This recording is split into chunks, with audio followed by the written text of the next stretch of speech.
Good evening, everyone. My name is Jyoti Sharma, and I'm from ICER Bhopal. I'm a PhD student, and I will be take this 2 hour live session. And this is a live session for week 5 of the NPTEL class, and the course name is Environmental Chemistry and Microbiology.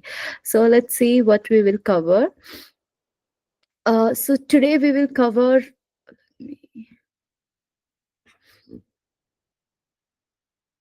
So today we will cover the nitrogen chemistry. So firstly, we will get to know how much nitrogen we have in the atmosphere, then what different chemical species are present in the atmosphere, and how different species are important for us, from ammonia to nitrate to nitrite.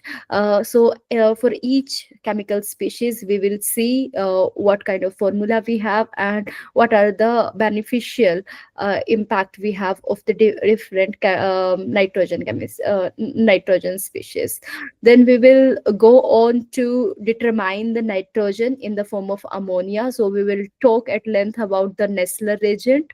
Then we will go to the chlorine chemistry and disinfection, because we know that chlorine is a very good disinfectant that can kill microorganism and the pathogen that harms our body, that harms to the human body. So we will talk at length about the chlorine chemistry and disinfectant, a little bit about the ozone property as the disinfectant, and then how we can determine this chlorine.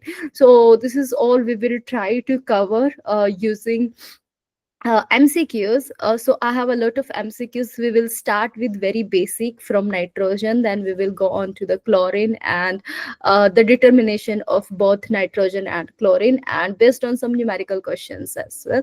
So let's start with this.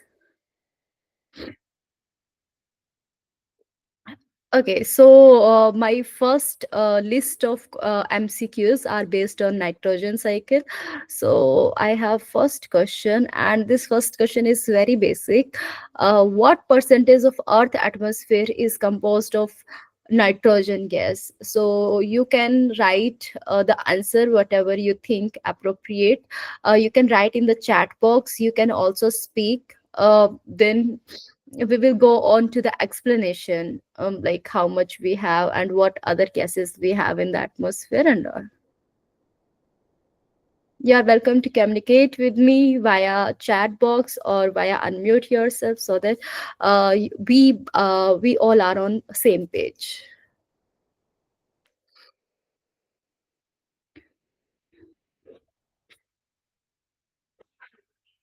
Okay, but this is because very basic question, so I think I should proceed very fast from this question. So the answer is 78. The 78 percentage out of 100 percentage of the gases, total gases, the nitrogen gas is 78. And I have this very simple pie chart.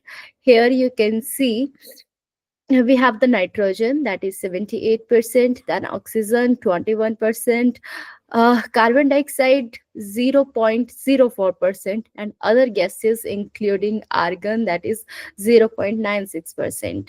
So, and this gas is very inert in nature, so that's why whenever you will see the packaging of, let's say, chips, kurkure and all, the feeling of the gas is composed of nothing but the nitrogen, argon, such kind of gases that resist the oxidation of your organic compounds or any kind of compound. So this gas is very inert in nature.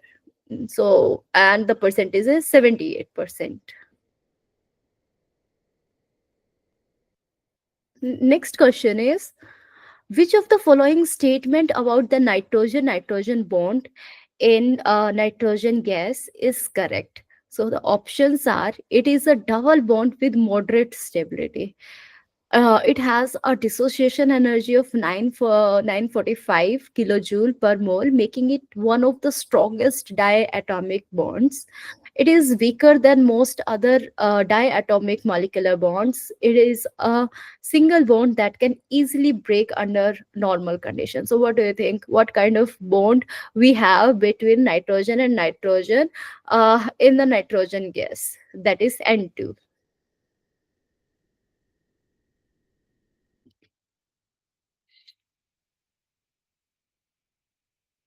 Is it strongest one, or it is the weakest one,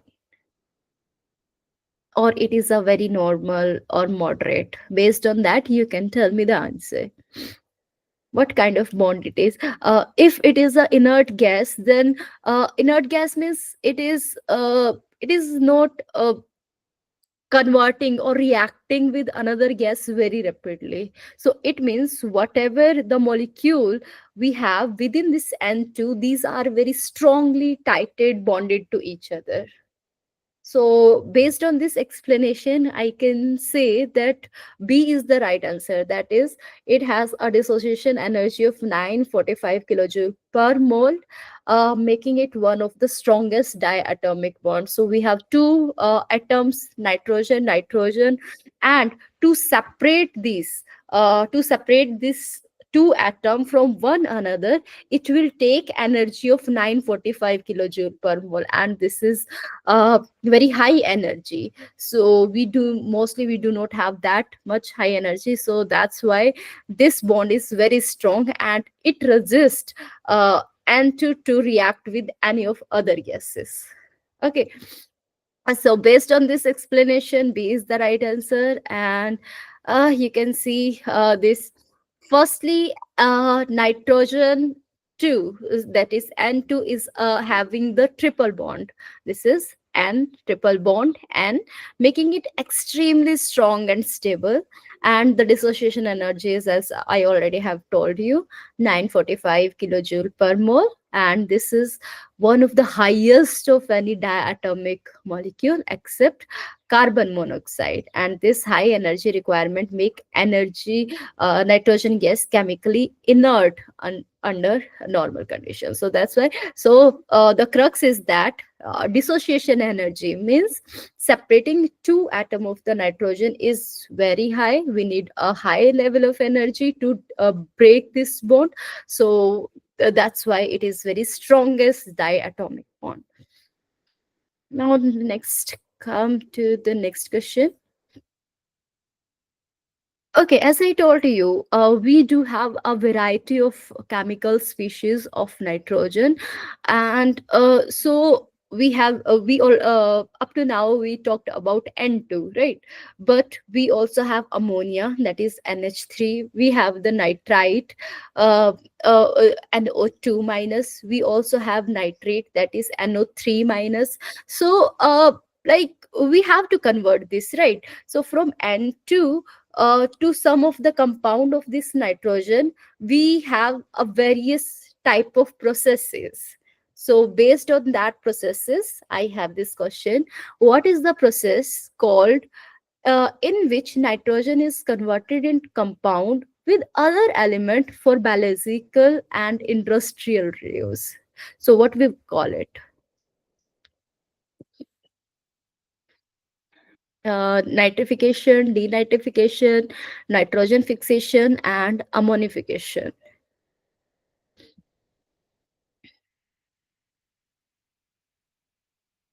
So we have N2, very inert gas in the atmosphere, but we need to have different chemical species of nitrogen like ammonia, nitrite, nitrate.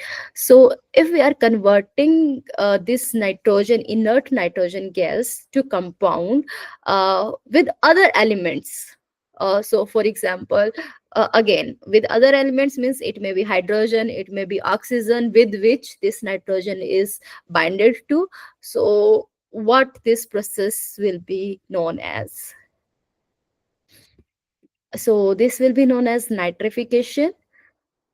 And let me show you, before that, let me show you this diagram.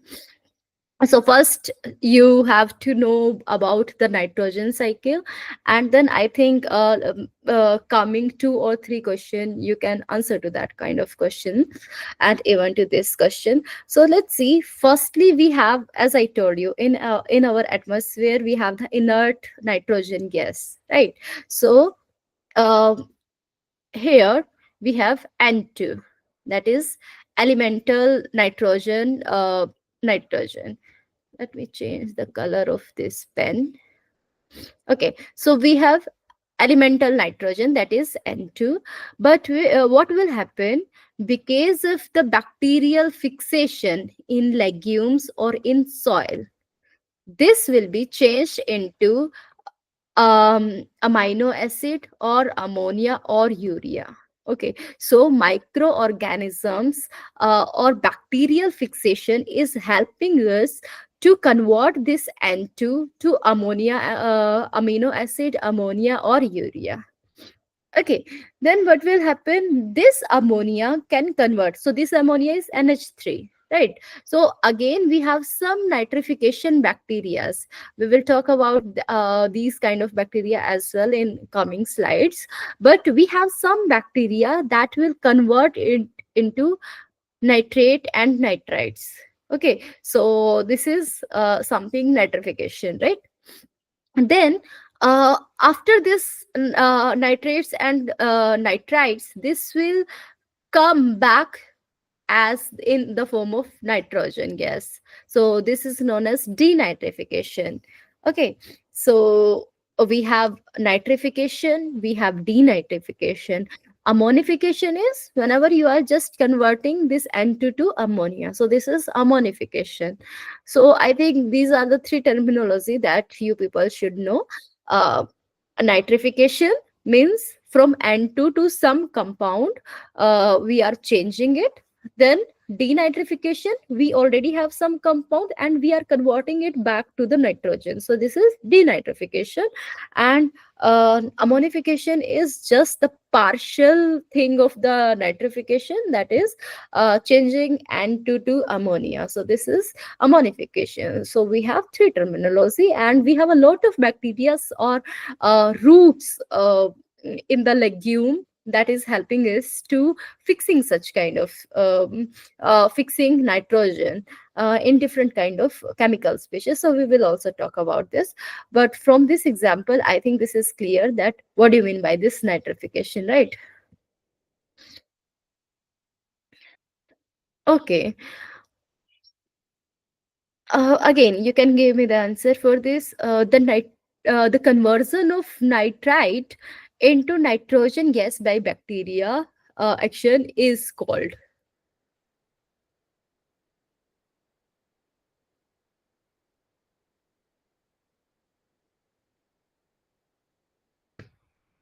So we have options here: ammonification, denitrification, nitrification, and mineralization. So what we are seeing, that we have some compound that contains the nitrogen, and we are converting that compound back to the inert gas, that is the nitrogen gas, by some bacterial action.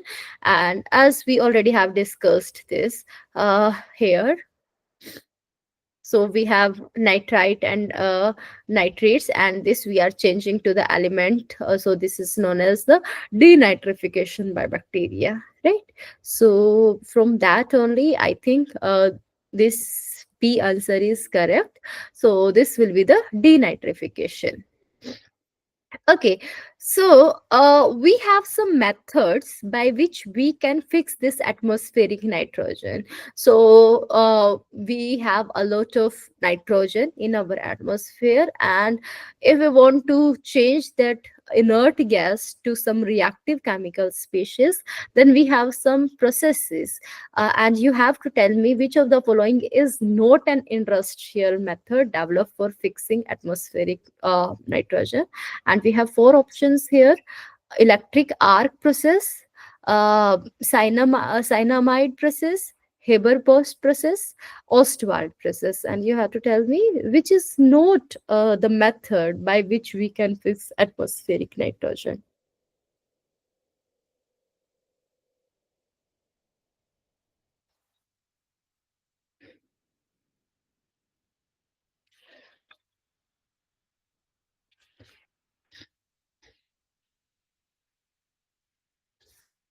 As I told you, the dissociation energy is very high.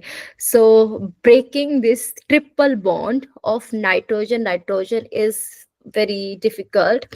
So we need to have uh, high pressure, high temperature to be to happen such kind of breaking of this nitrogen bond, and to have some other chemical species having this nitrogen. And so with the effort of various science from various country, a lot of processes came into picture, but some of the processes were very expensive, and like a lot of energy is needed. So we need very feasible method by which we can fix this atmospheric nitrogen. Okay, so let me tell you, yes, the A is option, that is electric arc process by which we can fix atmospheric nitrogen. Cyanamide process is also used to fix atmospheric nitrogen. Haber-Bosch process is also one of the processes by which we can fix atmospheric nitrogen, but this Ostwald process is not that. So let's talk one by one about these three processes: electric arc, cyanamide, and the Haber-Bosch process, and what are limitations of this each of the processes. As I told you, uh, the bond is very strong between this nitrogen and nitrogen, so we need a lot of energy. So each process may have some limitations. So let's come to the electric arc process. So the D answer is the right, because this is not the method. Okay, so if we are talking about the electric arc, so what we are doing, we have the high temperature electric arc. So let me show you. High temperature electric arc is used to convert this atmospheric nitrogen into oxygen and nitric oxide. Okay, and for this, this electric arc is created between electrode, and the temperature what we need is 300 3000 to 3500 degrees Celsius. So this much temperature, having this much temperature is literally very expensive for us, right? So what we will do, air is passed through this arc, and when nitrogen and oxygen react to form the nitric oxide, so N2 plus O2, this will give you the NO. And when this NO will cool and will react with more oxygen to form nitrogen dioxide. So what we are doing, we have the electric arc. Electric arc is generated with high temperature, and whenever we will pass this electric arc, so from air, so this nitrogen and oxygen will react with each other and will form the nitric oxide, and consecutively the nitrogen dioxide, right? So this is how we can fix nitrogen gas to some another compound.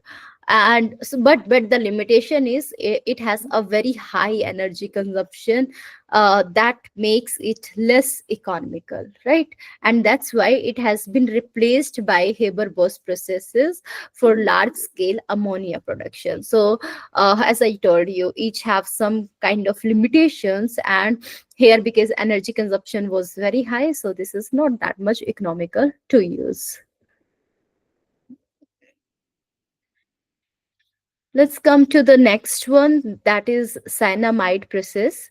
So here what we use is, we use calcium carbide, that is CaC2, to react with nitrogen gas, and this is also happened at high temperature, and that will form the calcium cyanamide.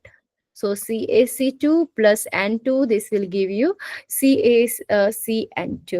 And whenever we will react this calcium cyanamide with the water, that will give us the ammonia. And this is the one of the important chemical species that we need, because it can be used in the fertilization of fertilizer production for the agriculture, right?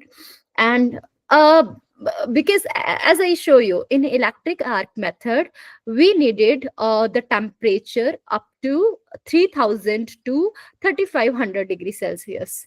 But here we need high temperature, but not as much as we needed it in the electric arc. So here the high temperature is near to 1000, but this 1000 degrees Celsius is also enough. and a lot of calcium carbonate, that is CaCO3, we will have as a byproduct, and that we have to dispose. And this is again the limitation of this method, because the byproduct lime, and this is solid in nature, so we have to dispose it somewhere, and this is again challenging for us. Then this is less efficient than the Haber-Bosch process. So that's why the third one, whatever we will talk about right now, Haber-Bosch process, is most advanced and most energy efficient process for the production of ammonia from nitrogen gas, right? So let's see the third process.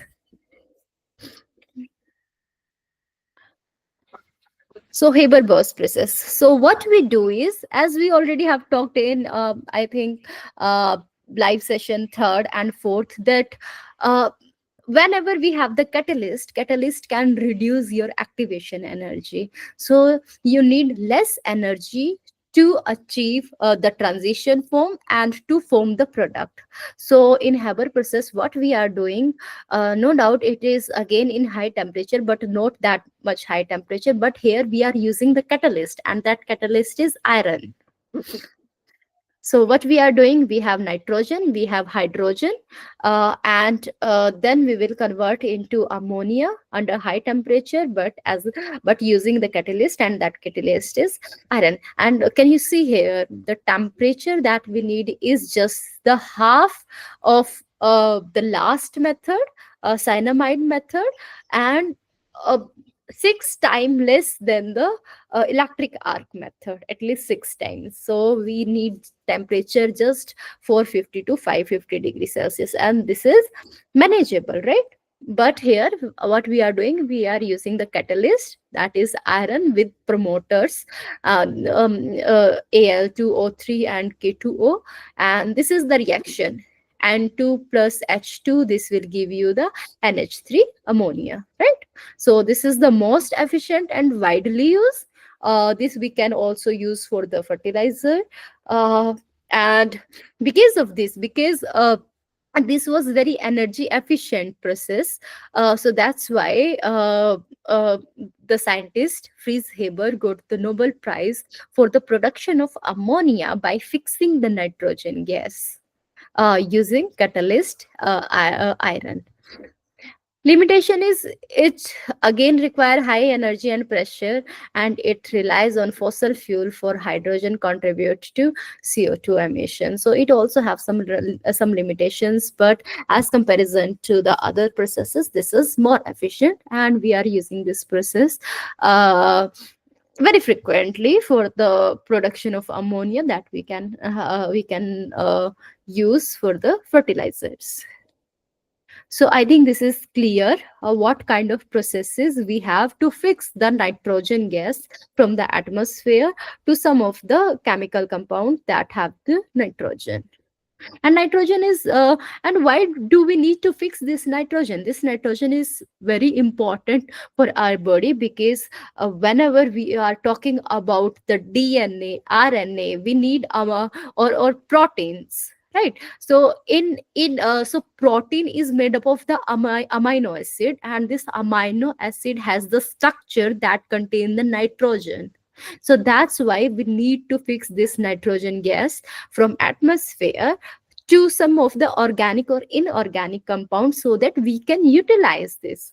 Because this is very important for our protein and for some other purpose. And plant also utilizes the nitrogen in the form of nitrates. Okay, so that's why the fixation is very important, and this process is efficient in nature. So we are now stick with the process, that is the Haber-Bosch process, right? Now, coming to the next question.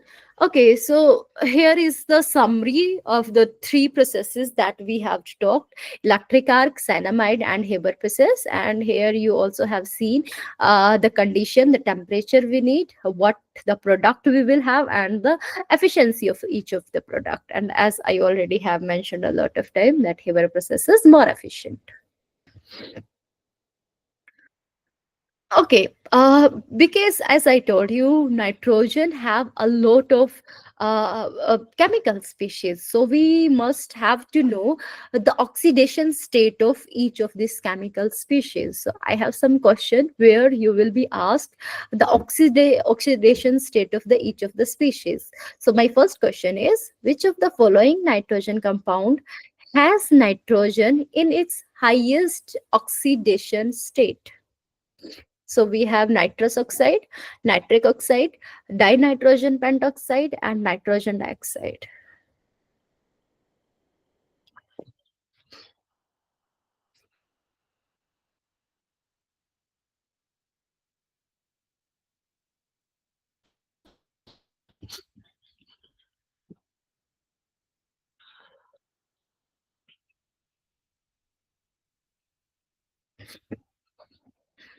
Okay, so let me tell you that C is the right answer. That is dinitrogen pentoxide, and let me show you how we can calculate this oxidation state. Right.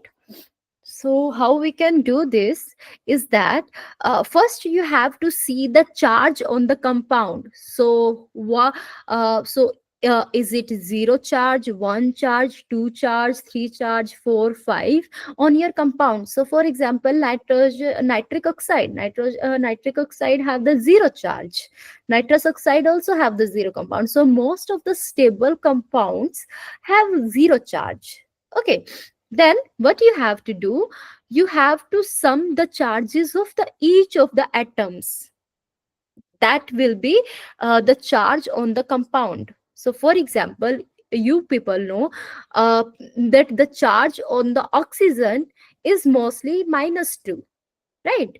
You do not know the charge on the nitrogen, so this will be x. But here we have two atoms, so this will be 2x.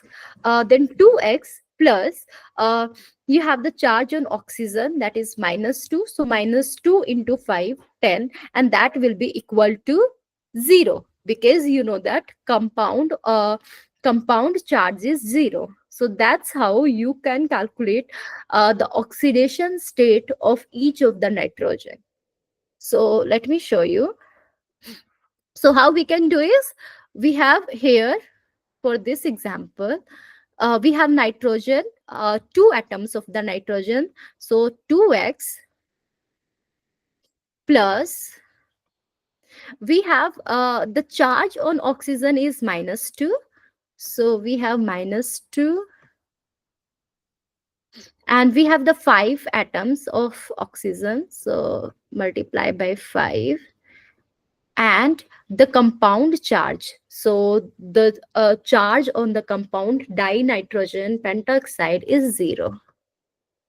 And now you can calculate the x value, and that will give you the oxidation state. So this is how we can calculate the oxidation state of the each of the nitrogen in each of the compound, either it is N2O or NO or N2O5 or NO2. So in each compound you will have different state, different oxidation state of the nitrogen. Okay, and if you will get to know, let me show you actually.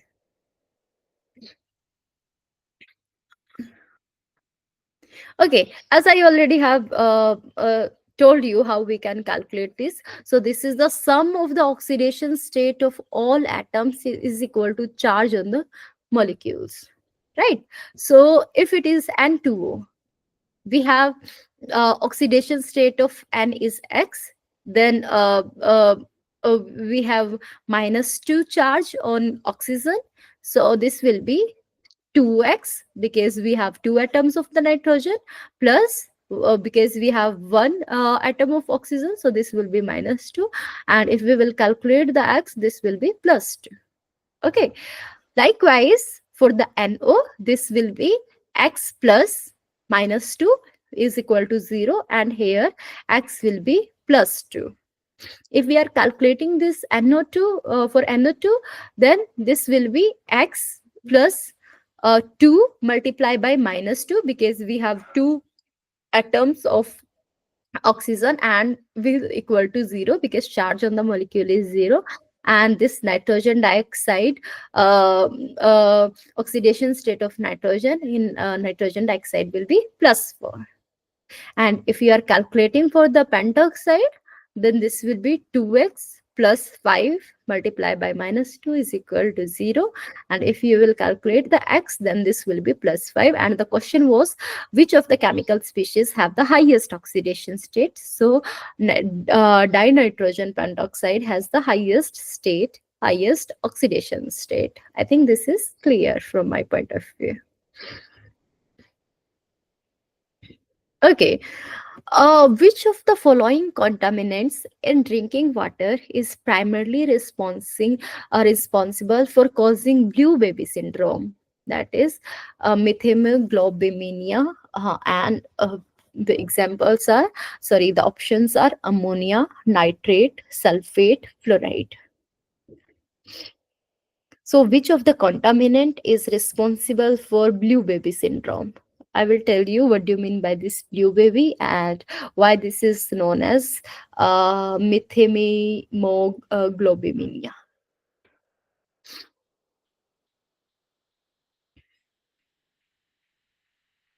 Okay, so the answer, show you.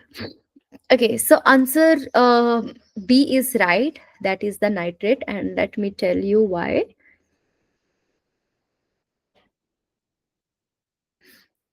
So, we have the methemoglobinemia. This is also known as the blue baby syndrome.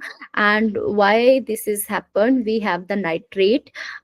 If we do have nitrate in the drinking water, then this will be changed into nitrite, NO2 minus, in the digestive system of a newborn baby, right?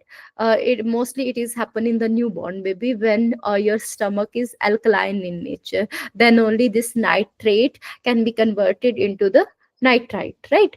And this nitrite react with the hemoglobin.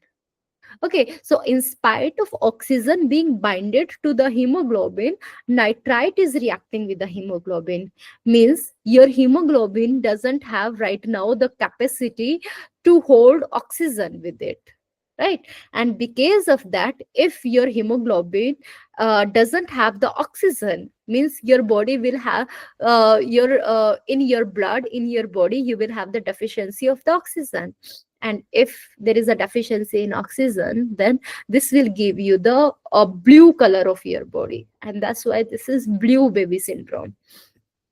uh, okay, so this is how this is known as the blue baby syndrome or methemoglobinemia, because absence of oxygen will be here, because oxygen will be replaced by the nitrite. And we have a lot of source from where we can have this nitrate. For example, agricultural runoff, fertilizer, septic system, and wastewater discharge, and a lot more. So this is blue baby syndrome, which is caused by nitrate. Okay, so let's.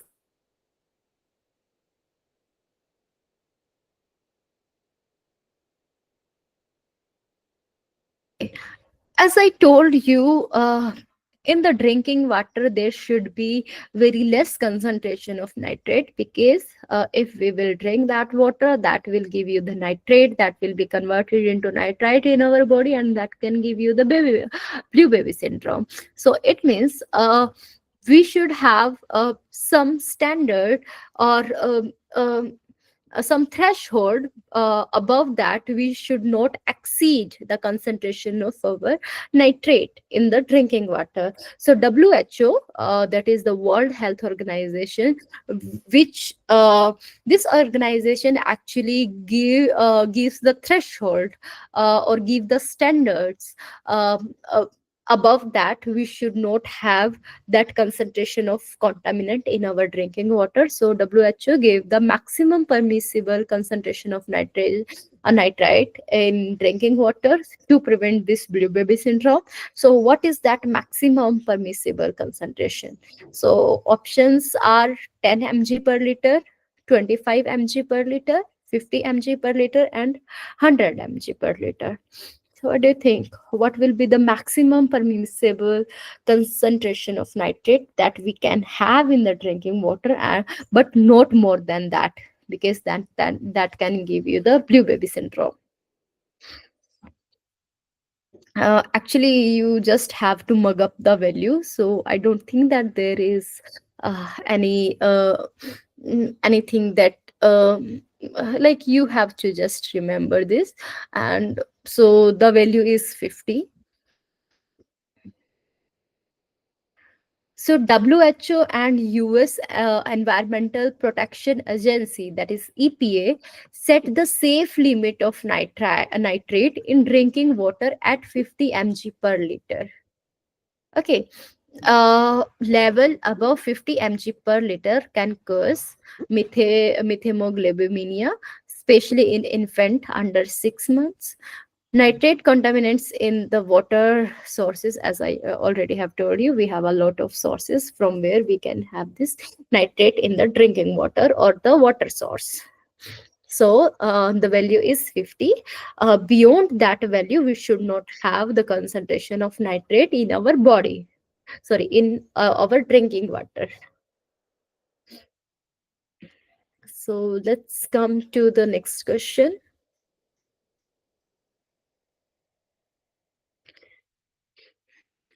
Okay, as I told you, but it may be that your drinking water have higher concentration of nitrate contaminants, but you need to remove nitrate contaminants from the. Can you mute yourself? Okay, let me mute. Okay, so we have a lot of ways by which we can reduce this nitrate contamination in our drinking water, because as I told you, this will give you the blue baby syndrome if you have the higher concentration of nitrate. Then what is the most effective way to reduce? One option is boiling the water. B is using RO filtration system. C is adding chlorine to the water, and D is storing water in open container. So what do you think? How we can reduce this nitrate contamination in drinking water? What is the method? Most effective way? You can write in the chat box. You can also speak if you think like this is the right answer. A, B, C, D.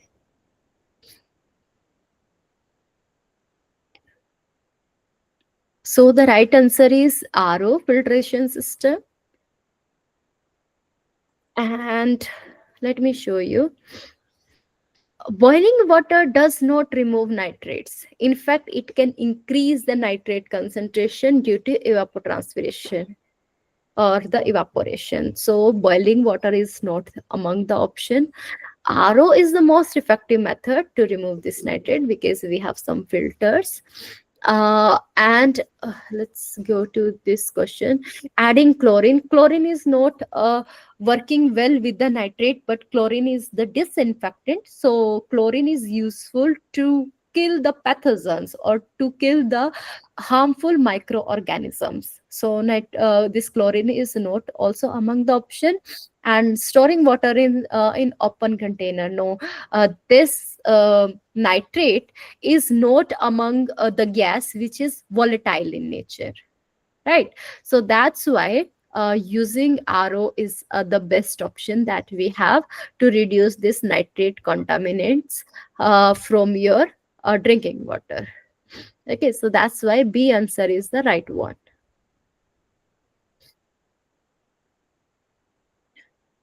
Okay, next coming to the next question. What is the oxidation state of nitrogen in NO2? As already I have discussed that how we can calculate this oxidation state. So what we have to do, we have to know the charge on each atom, right? And when we will do the sum of the charge of each atom, we will make them equal to the charge on the molecule.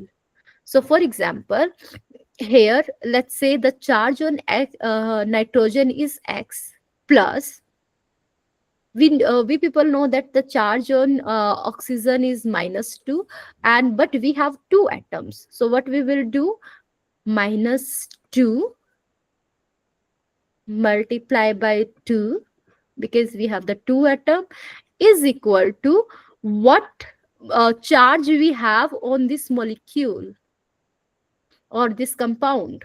So this is 0, because this compound is stable. We do not have any charge on this compound. So what we have to do is, we have individual charge, we have to sum that individual charge and the total charge on the molecule, so that is 0. So this is how you can calculate the value of X. So right now, can you tell me what will be the value of X, or what the oxidation state of nitrogen in NO2 will be? So it is X minus 4 is equal to 0, right? And X is equal to 4. So this is the oxidation state of nitrogen in NO2, right? So the answer A is the right option. Let me show you the answer as well, how we can calculate this. So oxidation state of nitrogen is always -2, except in peroxide and superoxide, right? And since we have two oxygen atoms in NO2, so the total contribution of the charge will be 2 multiplied by -2. So this is -4. And we know that we have the neutral molecule. This neutral molecule is NO2. So this is equal to 0. So X plus 2 multiplied by -2 is equal to 0, and this is how we can calculate the oxidation state of nitrogen in NO2, right? And that's how the answer is +4. I think this is clear. Let's move to the next question.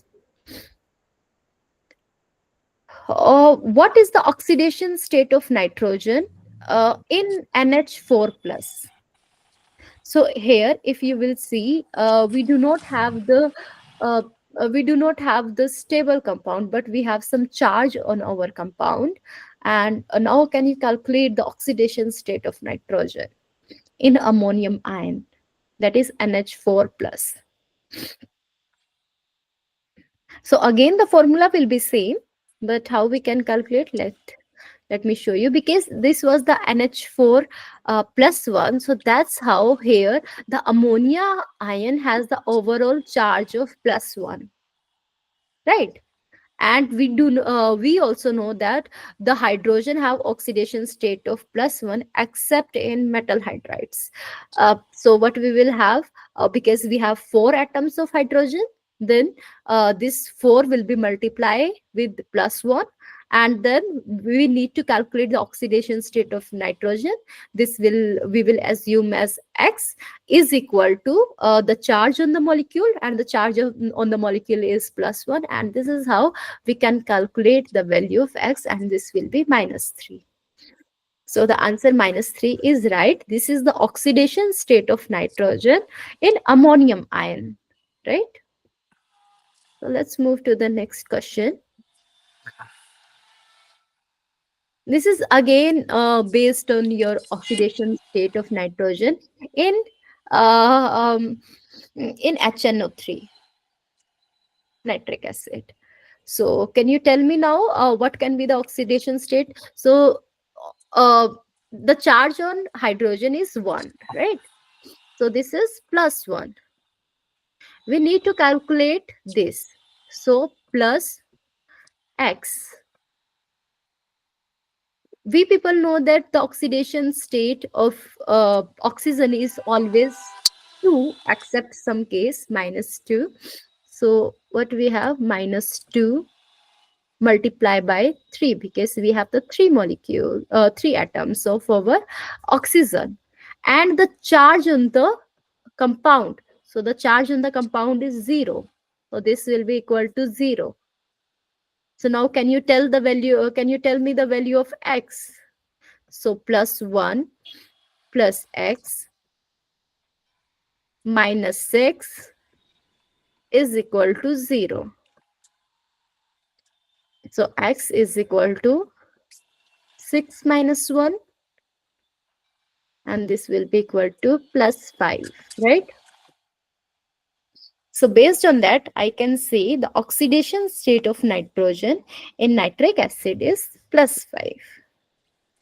So the C will be your right answer. So let me show you the answer as well. So this is how they also calculated in the same method: plus 1 plus x plus 3 multiplied by minus 2, and this is how this will give you the plus 5. Let me skip this question because we already have solved a lot of question on the oxidation state. Let's skip this question. Okay. So the crux is that if you have NO2, then the oxidation state of your nitrogen is plus 4. If it is ammonium ion, then your oxidation state of nitrogen is minus 3. For nitric acid, this is plus 5, oxidation of nitrogen actually. For N2O, this is plus 1, NO, this is plus 2. And here you can see from ammonia minus 3 to plus 5. So oxidation state is varying in different chemical species of your nitrogen. So and you already have learned how we can calculate the oxidation state of your nitrogen. So let's move to the next question. Okay, because I already have discussed, we have nitrogen in atmosphere, and this nitrogen is in the form of gas, that is N bonded with the N. So we have a nitrogen, but because I told you, we humans, we plants need nitrogen for the protein production and for a lot of things. So we need nitrogen in our body, in our plants, in the soil. So we have to fix this nitrogen. So and a lot of bacteria are helping us to fix that uh, nitrogen from gas, साला इतना बड़ा और तंबूरा बना दिया है. from atmosphere.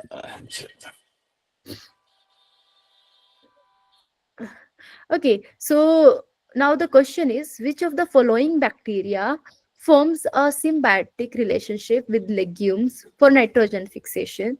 So we have four options: Azospirillum. I'm just telling you the genus name. Then Rhizobium, Bacillus, and Enterobacter.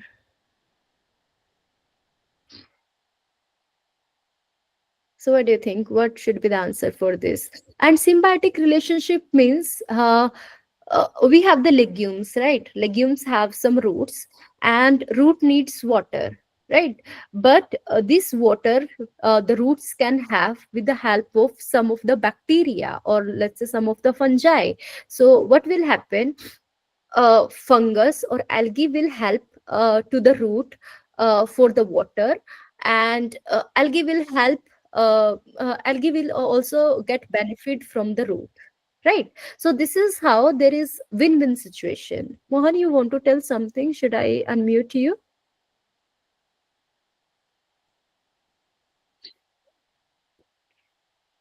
Okay. Anyway, so this is symbiotic relationship, means you have the win-win situation. The one thing is getting benefit from the another, and another is also getting benefit from the another. So this is the symbiotic relationship. So in the legumes we have roots, and roots may have some nodules. That nodules have some bacteria. So bacteria and root will have can co-beneficial to each other, and this is how we can also fix the nitrogen. So the answer is we have Rhizobium, and this Rhizobium bacteria forms a symbiotic relationship, right? So let's come to the next question.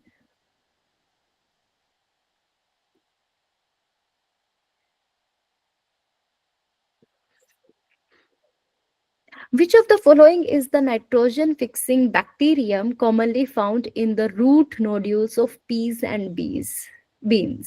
As I told you, we have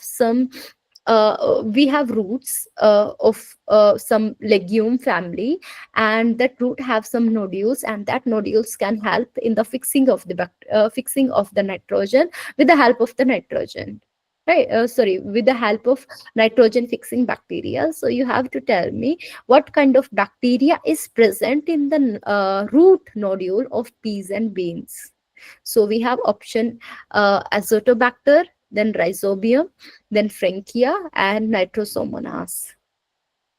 I know this is question little bit more toward to the microbiology, but I think you people should know about the answer of this.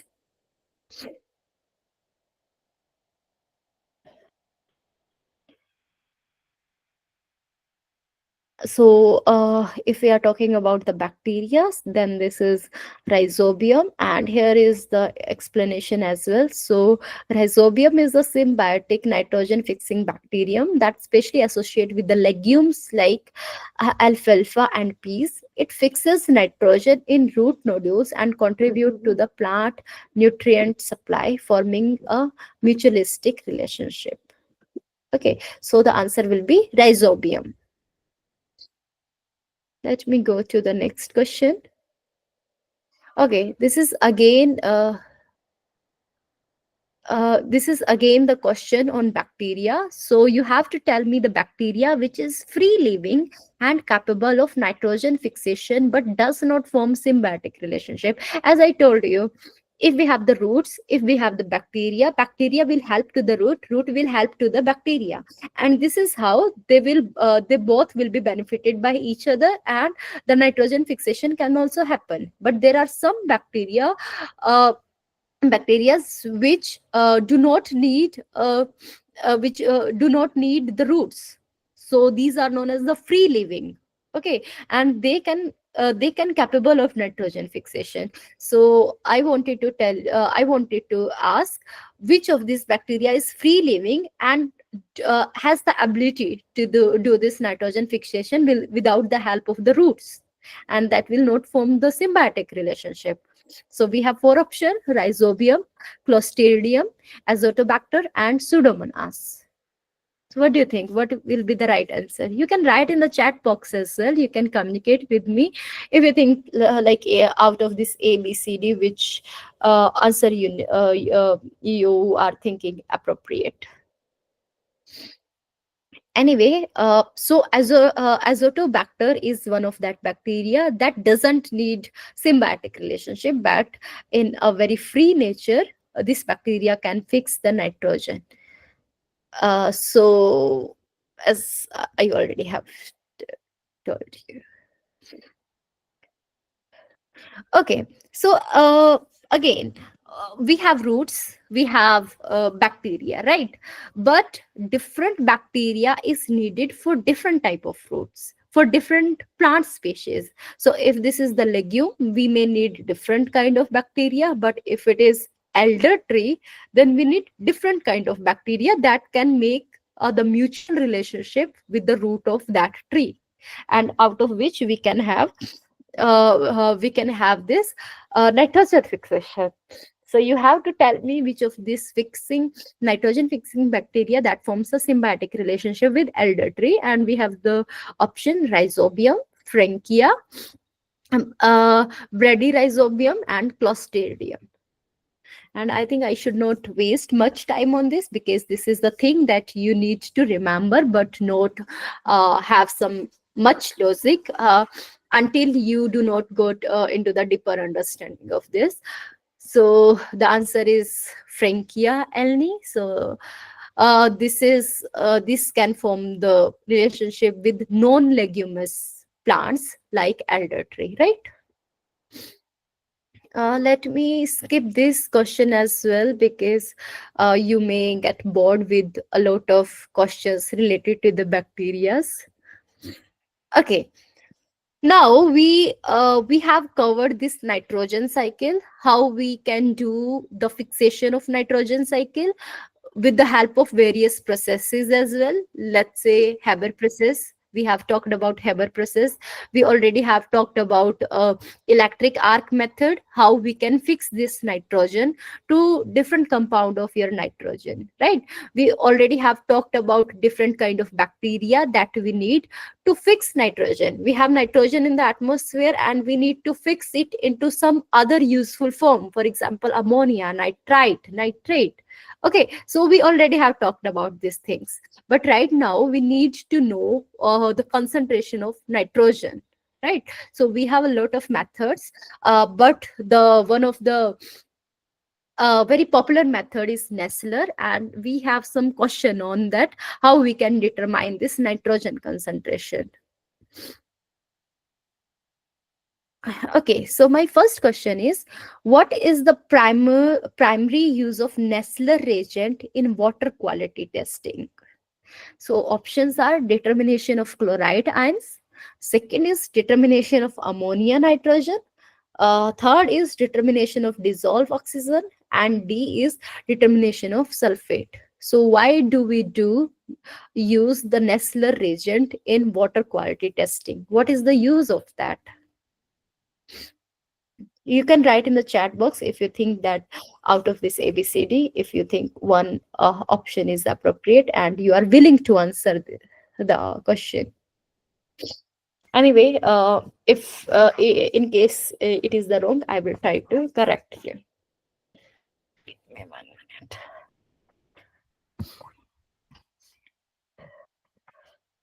Okay, as I already have told you now, for the determination of nitrogen concentration, we have method, and the one of the method is a Nessler method, right? So, and nitrogen concentration means any compound that have the nitrogen, right? And that compound may be ammonia, that may be nitrate, that may be nitrite, right?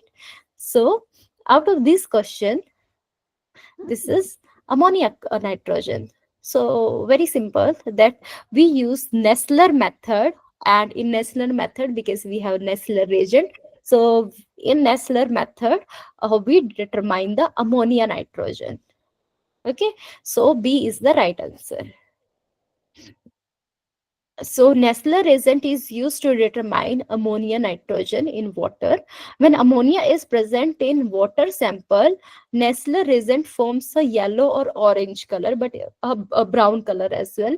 And the intensity of color, so if it is a brown or let's say orange, then the intensity is proportional to the concentration of your ammonia. And this method is widely used in water treatment and wastewater analysis to monitor ammonia level, because whenever we are treating the wastewater, we have to check how much ammonia we have in the water, because uh, because we have the threshold safe limits. Beyond that, we should not have that ammonia in our drinking water, otherwise it will give you the negative impacts on your body. So that's why we need to check ammonia step by step, and the popular method is Nessler. So the option B is the right one, that is the determination of ammonia nitrogen. Should we go further? Okay, when ammonia reacts with Nessler reagent, as I told you, Nessler reagent is used to determine the ammonia, right? When it reacts with the Nessler reagent, it produces a brown color with the absorbance maximum at what wavelength? So 450 nanometer, 550 nanometer, 600 nanometer, 500 nanometer. So what was the principle of this method was that we will use Nessler reagent, that the compound or the complex that will be formed after reacting this ammonia with the Nessler reagent will give you the brown color, and the intensity of brown color will give you the can tell you the concentration, right? So uh, then but the absorbance we have to see of a particular wavelength, right? And I want to know what wavelength it is. Someone gave me answer, so Yogi gave me answer A. Yes, the answer is A only. So the maximum wavelength is 450 nanometers. This is visible. So Nessler reagent will react with ammonia, and this will form you the brown colored complex, and this brown color absorb light at 450 nanometer, right? So this is how the answer will be 450. Okay, the next question is, what is the main component of Nessler reagent? We talked about it, right? We have ammonia. This ammonia will react with the Nessler reagent, that will give you the brown color, and that brown color intensity will give you the concentration of ammonia. But what is the main component of Nessler reagent, which react with ammonia to form the brown colored complex? So options are potassium dichromate. The next is alkaline potassium tetraiodiomercurate, then silver nitrate, and the ferric chloride. What is the main component of Nessler reagent? So the simple is that, what is the chemical formula or the chemical equation for this Nessler reagent? A, B, C, D.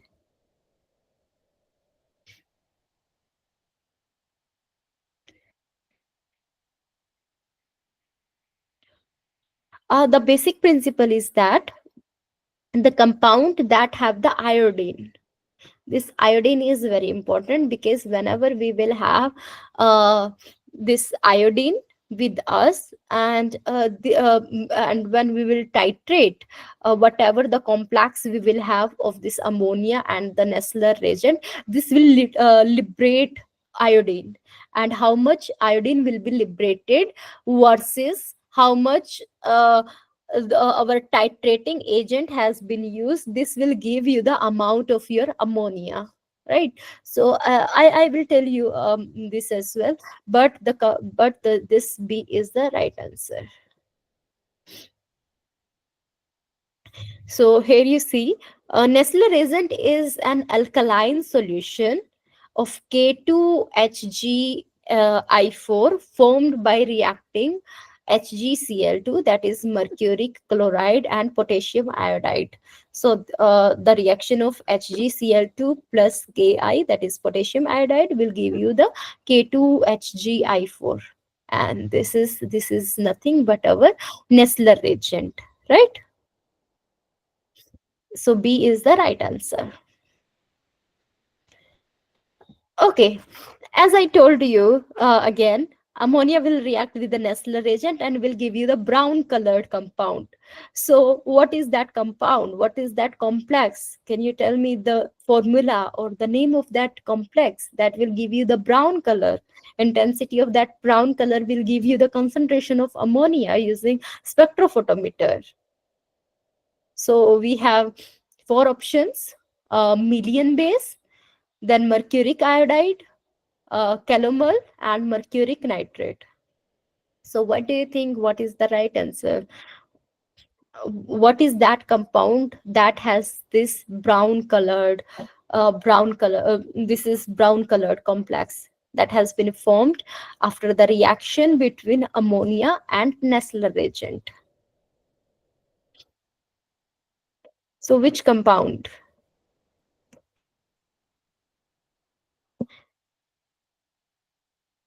So this is Milon base. Let me show you how this is. So when ammonia react with the Nessler reagent, we talked about it. What was the Nessler reagent? So here is the Nessler reagent. HgI4 2 minus. So this was the Nessler reagent that will react with the ammonia and will give you this complex. And this complex is known as Milon base, and that will give you the brown colored complex. So this is Hg2Ni.H2O. Okay, and this is also known as the Milon base. So let me go to the next question.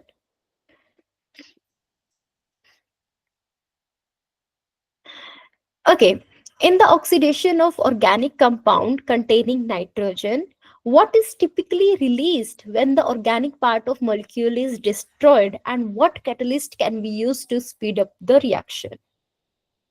So for example, we have some amino acid, right? And we need to know the concentration of nitrogen in that compound, in that organic compound. So what we have to do is, we have to destroy the organic part of that molecule to extract the nitrogen. Okay, and that nitrogen in the form of, let's say, ammonia, and that ammonia we can determine using the Nessler method or Nessler reagent, right? So the first thing is we have to destroy the organic part, and for destroying the organic part we need to speed up the reaction. We need some kind of catalyst for the destruction or for to destroy this organic part. So what typically compound will be released after this organic part of the molecule is destroyed, and what catalyst exactly we need to destroy this part of molecule? So we have options. Nitrogen dioxide will be released and the catalyst is Fe3 plus. Then released part is ammonia and catalyst is mercury 2 plus or copper sulfate, or it is nitrate, catalyst is AAGNO3, or it is nitric oxide and catalyst is nickel. So what do you think? Most of the time whenever we are applying this Nessler method, ammonia is required. Ammonia is a very feasible phase of your nitrogen containing compound, of which the concentration can be calculated very easily, right? So add the catalyst we need to destroy the organic part of, let's say, amino acid is mercury or copper sulfate. So the answer B is the right one. So let me show you. Okay, the next question is, okay, so as I told you, if we have the ammonia, if we do have the ammonia, if we have the Nessler reagent, that will give you the brown color, and this brown color, the intensity of that brown color we can estimate, and based on that concentration of ammonia we can also measure. But what if we do have the nitrate and nitrite? Then this nitrate and nitrite, we have to convert that into the ammonia first, then only we can use this a Nessler reagent, right? So how we can do the reduction of this nitrate, nitrite to ammonia? We need some catalyst. So the question is based on what method is used or what catalyst is used for the reduction of nitrate or nitrite to ammonia, and what subsequent method will be used to determine the ammonia concentration.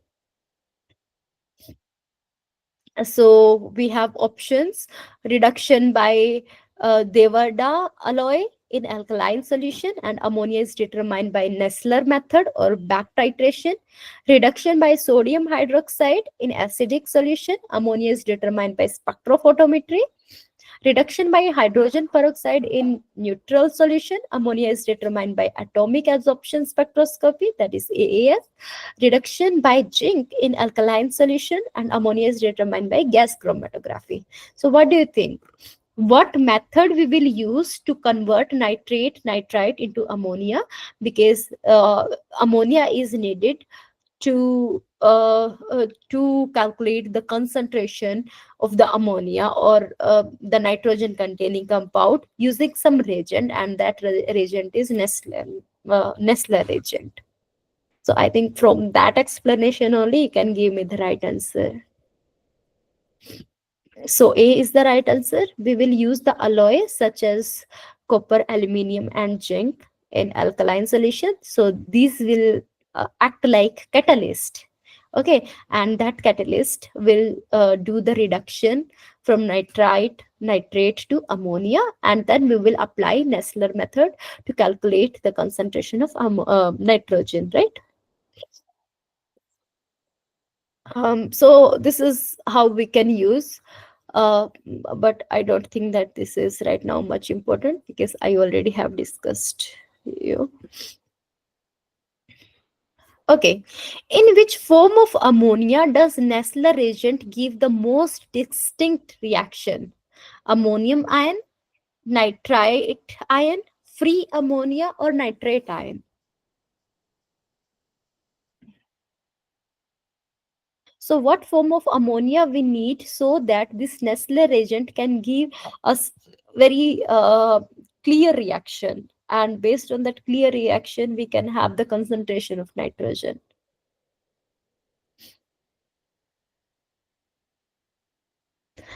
So what form of ammonia?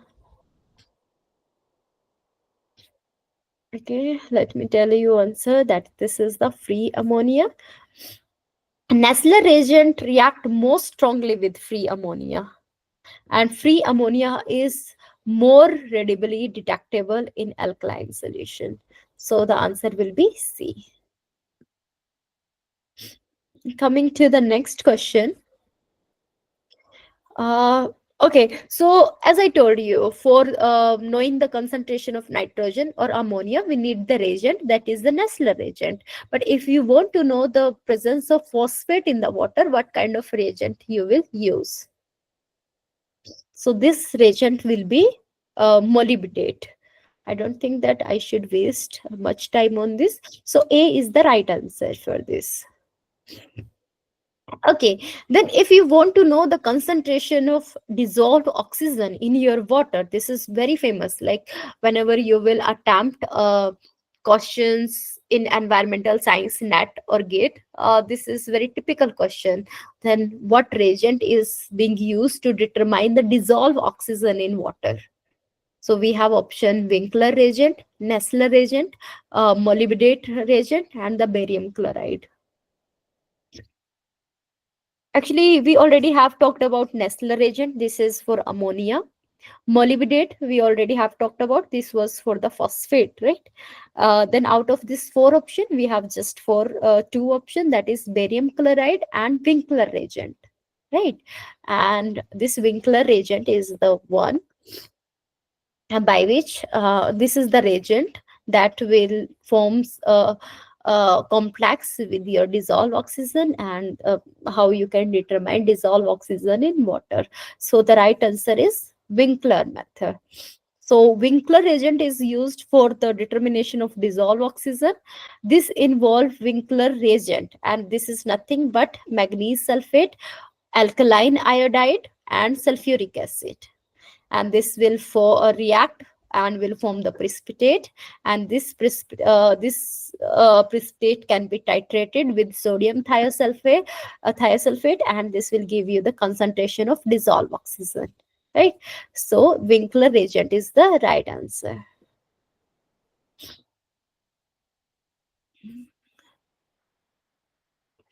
Okay, which of the following is used for the determination of nitrate ion in water? Let me show you the answer. So this is diphenylamines reagent that you will use to determine the nitrate ion in water.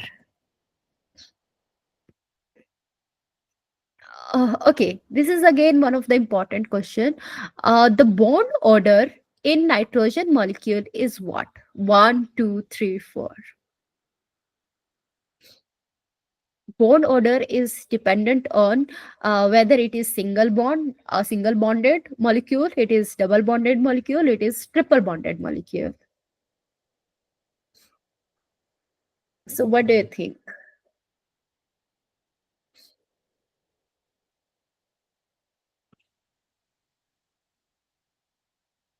Okay, so because nitrogen gas is a triple bonded molecule, then the bond order will be three, right? So I don't think that there should be any problem with this three number.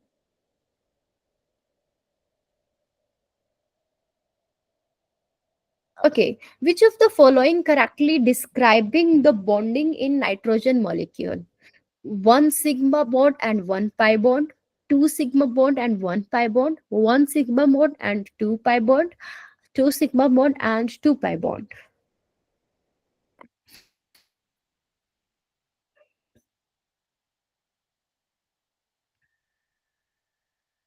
So if it is a triple bond, so because nitrogen having the triple bond with another nitrogen, so for that one is the sigma bond and two is one is the sigma bond and two is the pi bond. So that's how C is the right answer. So in nitrogen molecule, there is one sigma bond and two pi bond between two nitrogen atom, and this bond form the triple bond, which is responsible for stability of the nitrogen molecule, right? So I think this is clear. Now let me go to the next question. Okay, till now we got to know how much concentration we have in the in the atmosphere, then how we can fix this nitrogen in different form, from N2 to ammonia to nitrate to nitrite. We have seen how different bacterias are needed to do this fixation. Then we also talked about how we can determine this ammonia concentration using Nessler agent. But now the next topic is on the chlorine chemistry and disinfection, because we people know that chlorine is very good disinfection property, because this can kill the microorganisms that have the bad impact on us. So we known as such kind of bacteria as pathogens.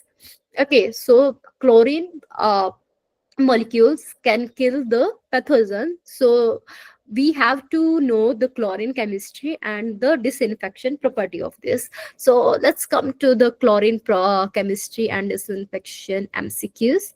So my first question is, which of the following form of the chlorine contribute to free available chlorine in water disinfection? So options are chloramine only, hypochlorous acid and hypochlorite ions only, molecular chlorine only, hypochlorous acid, hypochlorite ions, and molecular chlorine.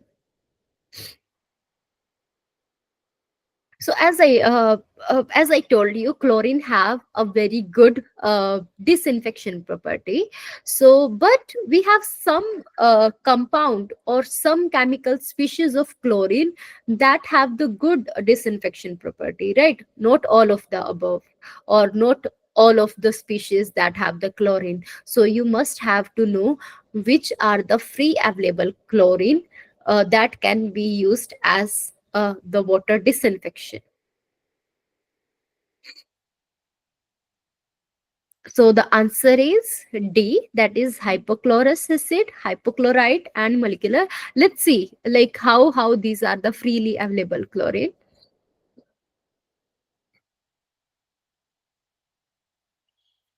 So here, if you see, uh, first you have to get to know what do you mean by this free chlorine, free available chlorine. So this is the chlorine species in water that remain unbonded or unbound and are available for disinfection. So these are known as the free available chlorine, right? And this free available chlorine can be molecular chlorine, that is Cl2, a hypochlorous acid, HOCl, and the hypochlorite ion, OCl minus. So how these three species can exist in the equilibrium? See this. We have first we have the molecular chlorine, that is Cl2. This Cl2 will react with the water to form HOCl. This is hypochlorous acid plus H plus ion plus Cl minus ion, right? This HOCl will further be break in will be broken into H plus ion and OCl. So this is how this species can exist in the equilibrium. So we have this first one, two, and this three. So we have three chlorine species that remain unbound and that are available for the disinfection, right? So based on that, D answer is the right. Okay, so you till now you got to know that we have now three species, Cl2, HOCl, and OCl minus, that are free available chlorine and that we can use for the disinfection, right? Now the next question is,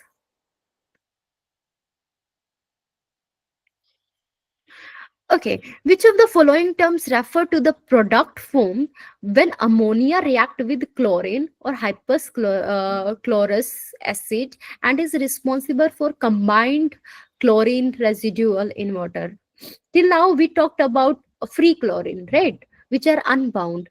But what will happen we have unbound chlorine, but if the ammonia is present in the water, that ammonia will react with such kind of uh, chemical species and will give you the combined residual chlorine residuals. So can you tell me the product that will be formed? So we have four options: chloramine, free chlorine, ozone, and nitrogen oxide. So let's see here.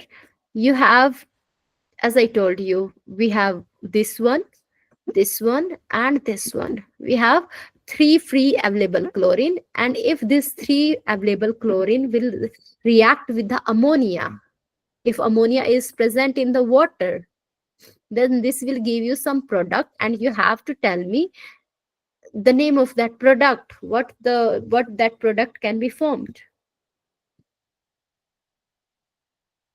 So this product will be chloramines.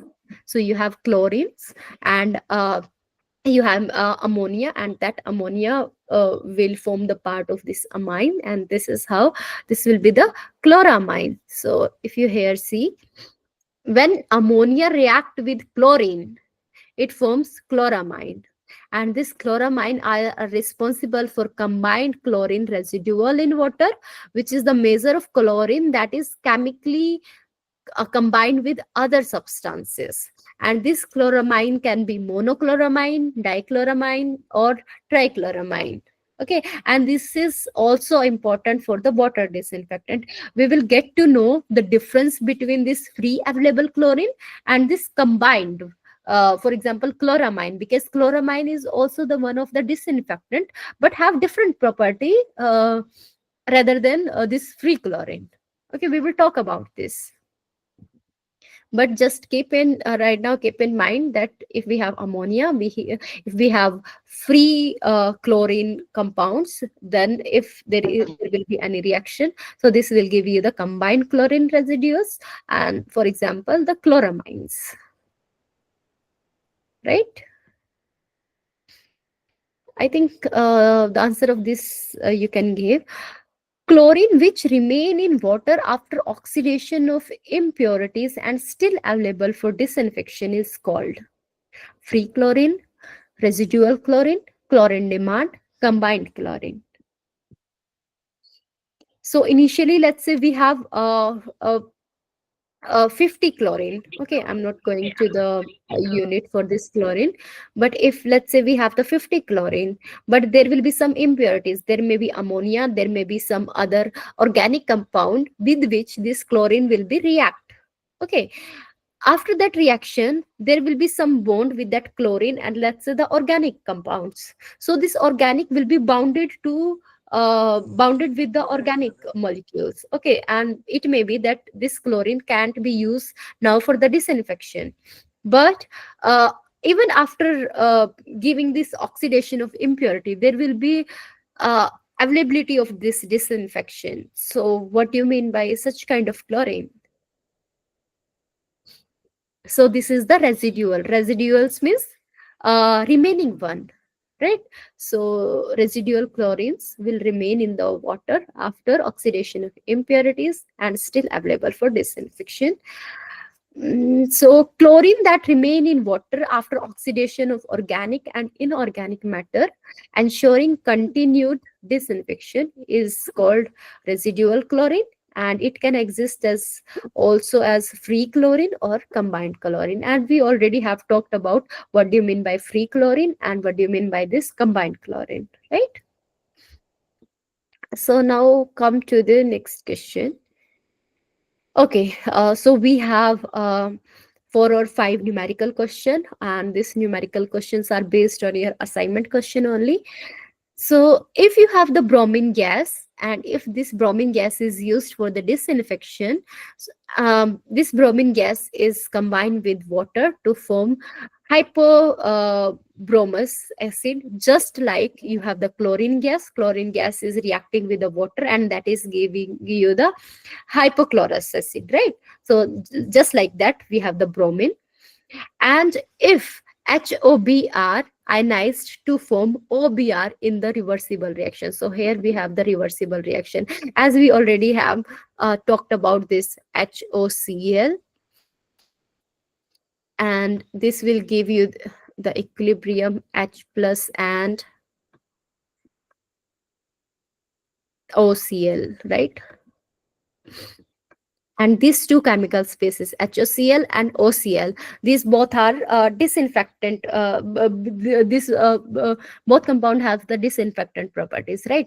So likewise, HOBr have the disinfectant property, and this is being dissociating between H plus and OBr3. Okay.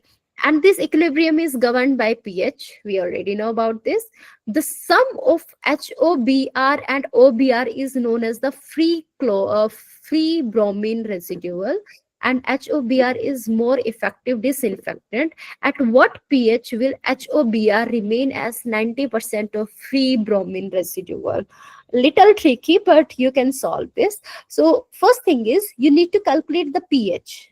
Okay, so first thing is how you can calculate the pH, provided you have the concentration of H plus ion, right? So and from where, so the thing is, if you need to get the value of pH, you should have the concentration of H plus ion, right? In that equation you have H plus ion, and also there is the value of K, right? This is the equilibrium constant value, right? So what we will do, first we will set up the equation and equilibrium equation. So what was that equilibrium equation? The concentration of your reactant divided by concentration of your product divided by the concentration of reactant will give you the rate, right? And will give you the constant value, right? So from where we will get to know this H concentration value, and if we do know the concentration of hydrogen, then we can tell what can be the pH. Okay, so let's say how we can do this. Okay, here just you keep in mind here, so this equation is already been given, and we know that equilibrium constant in first or second live session we talked about this. Then the concentration of this one and this one divided by this one is giving you the equilibrium constant. Okay, when we are rearranging this, then OBr upon HOBr is giving you K divided by H plus, right? But in the equation, in the question is given like that: HOBr and OBr is known as free bromine residual, right? So free bromine residual means the total is HOBr plus OBr. Okay, and when we will do the fraction, so when we will do the fraction, because we need to calculate the fraction of this, no, fraction of HOBr in total residual. So HOBr upon total, so this will be HOBr from here only, and this total is from here. So this will be our equation. Okay, then this equation we can modify by this, because in spite of this OHBr, this OHBr we can get from here. So here OHBr is equal to K upon H plus multiplied by HOBr, right? So this is how we are replacing this OBr with this equation. Then if we are factoring out HOBr, then this is the equation, very important equation: 1 upon 1 plus K upon H plus. So it means HOBr, so we need to concentration of HOBr upon the total residual. So this total is HOBr plus OBr. So this will be equal to 1 upon 1 plus K divided by H plus, right? So we got to know that this one. Now coming to next step. So because we know that the fraction is equal to 90%. So fraction is equal to 90% means 0.90. So from here, and K is also given, So from here we can calculate the H plus sign. Okay, and H plus ion concentration is 2.27 into 10 raised to power minus 8. And we know that pH is equal to minus log of H plus ion. And this is how we can calculate the pH. So this pH is 7.1. So I know this is a little trickier question, but you can calculate this using very simple formula, this one, right? If you have any doubt, you can write me. I can explain it again, but otherwise we will go to the next question, right? Okay, the next question is, a wastewater treatment plant discharge effluent at the flow rate of 3200 meter cube per day. The laboratory study of disinfection using a chlorine dosage of 18 mg per liter provide the disinfection model, this one. We know that if it is the first order reaction, then this is anti is the number of surviving organism, and node is the initial number of microorganism. And again, I already have told you the use of disinfection is to kill the microorganism. Okay, so if we have the chlorine doses of 18 mg per liter, then how much volume of disinfection unit is required to achieve 99% reduction in microorganism? This is very simple question, looking like very trickier, but very simple, because if the microorganism is following the first order reaction, okay, so it means uh, so here let me show you. Okay, if this is 99% reduction in microorganism, it means the remaining microorganisms are 1%. So this is 1%, right? This is 1% and it was 100%. So you know the value of NT, you know the value of N node, right? Then E minus, give me 1 minute. Then you have E raised to power E is to power minus 0.120 upon T. So from here, you can calculate the time that is needed for reducing the microorganism 99%. So just 1% microorganism will be remaining. So from here, you can calculate the T. If you can calculate the T, then you can calculate the volume, because you have the flow rate. And flow rate has the unit volume. Can you see here? Volume per time. And if you need the volume, and if you have calculated the time from this equation, then you can calculate this volume. This is very clear. So just you have to keep in mind, if 99% reduction is in microorganism, it means initially microorganism were 100%, remaining is just 1%. Just put the value here for NT and N node. This is how you will calculate the time needed, and then based on time and the flow rate, you will get the volume of the disinfection, right? Very simple. So let's see how we can do this.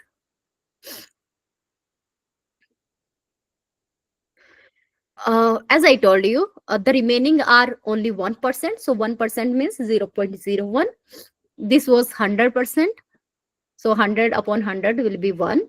And from here, we will calculate the time T.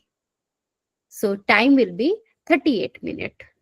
Okay, so we are just doing the anti-log and all so that we can have the value of time. So this is 38, right?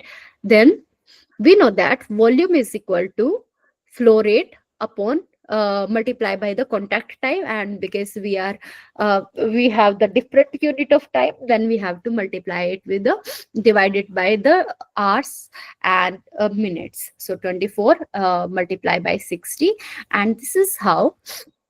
So because this was in day and this was in minute, right? So that's why we are dividing it into with 24 multiplied by 60. And if we are doing this, then we are having the volume that is near to 55 meter cube. So if you people know the reduction efficiency, and then time, and then the flow rate, then you can tell the volume of the disinfection, right? So this will be 55. If you have any query, if you are not understanding, you can tell me, otherwise I will go further. Should I go further? Okay. uh, this is again a very not similar but easy question. So what we have is, if 1.2 mg per liter of total chlorine is required for effective disinfection at pH 6.5, okay, what doses will be required at pH 7.5, assuming K is equal to 2.7 into 10 raised to power minus 8 at 20 degrees Celsius. So you people know that we should have some pH, because the disinfection property is based on pH. So if we have the pH 6.5, then how much total chlorine is needed? But if we are raising the pH to 7.5, then how much doses we need to have? So this we have to calculate. So let's see how we can calculate this. We already have learned this much. We had the reaction HOCl. This has the equilibrium with H plus and OCl, right? And from here, uh, we already have calculated this one. This is from equilibrium, rearranging the equilibrium, then HOCl upon total chlorine. If we are dividing this, and if we are substituting these all values into that, then what we are getting is percentage of HOCl. So the percentage of HCl we already have calculated, and this was 1 upon 1 plus K upon H plus multiplied by 100. So we already have known this, right? Then if we have this one, then our work is easy, job is very easy. If H plus ion, because we can calculate H plus ion from pH. So if our pH is 6.5, then the H plus concentration will be 10 raised to power minus 6.5. So from here we can calculate the concentration of H plus ion. If we are putting H plus ion concentration here, we know the constant K, then we can calculate the percentage of HOCl. Okay, so the percentage of HOCl will be 92.14.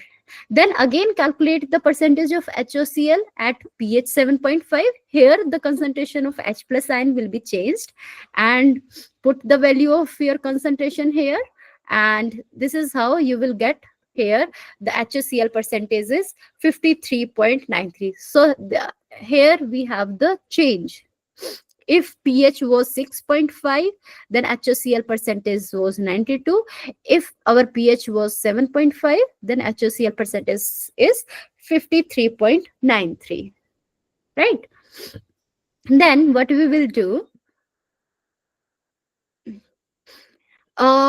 if you will see 1.2 mg was needed when HOCl was 92, then you need to calculate the doses at pH 7.5 when the percentage HOCl is 53. Okay, so this will give you 1.7, and this 1.7 is near to 2.5 or 2.1. Like this is rounded off figure as per the best option available in the question. So this is how it is giving you the 2.1 mg per liter.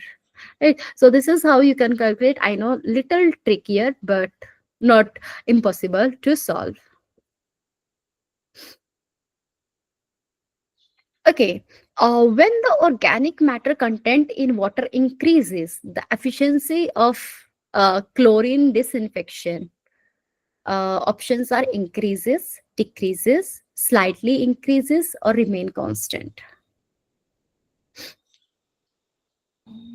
Whenever you will have the free chlorine, free chlorine is very strong oxidizing agent, and that will give you a very good disinfection property. But if you have organic compound in your water, that will utilize some of the chlorine and will make some compound that are not having the disinfection properties. So that's why it will decrease the efficiency of chlorine disinfection, right? So this will decrease. I'm not going into the detail. You can see my slides later and can see why this organic matter reduce the chlorination efficiency, right? Okay. This is very much similar question. After the complete oxidation of ammonia and organic compounds during water chlorination, the remaining chlorine available for disinfection is called what? Remaining means residual, right? So I'm not going into the detail right now, but because I have a lot important question out of here. Okay, so initially we talked about free chlorine and the combined chlorine, and free chlorine were Cl2, HOCl, OCl minus. We also talked about the combined chlorine, and this combined chlorine were chloramine. And I told you both of these type of chlorine have the disinfection properties. But what is the difference between these two type of disinfection properties? So the question is based on that only. Which of the following statement is true about the effectiveness of chloramine and free chlorine in water disinfection? So options are: free chlorine acts more slowly than chloramine but remain in water for a longer time. B is chloramine provide a longer lasting disinfection in water while free chlorine act quickly but dissipate faster. Both chloramine and free chlorine have the same disinfection efficiency and stability. D is neither chloramine nor free chlorine are effective disinfection in water treatment.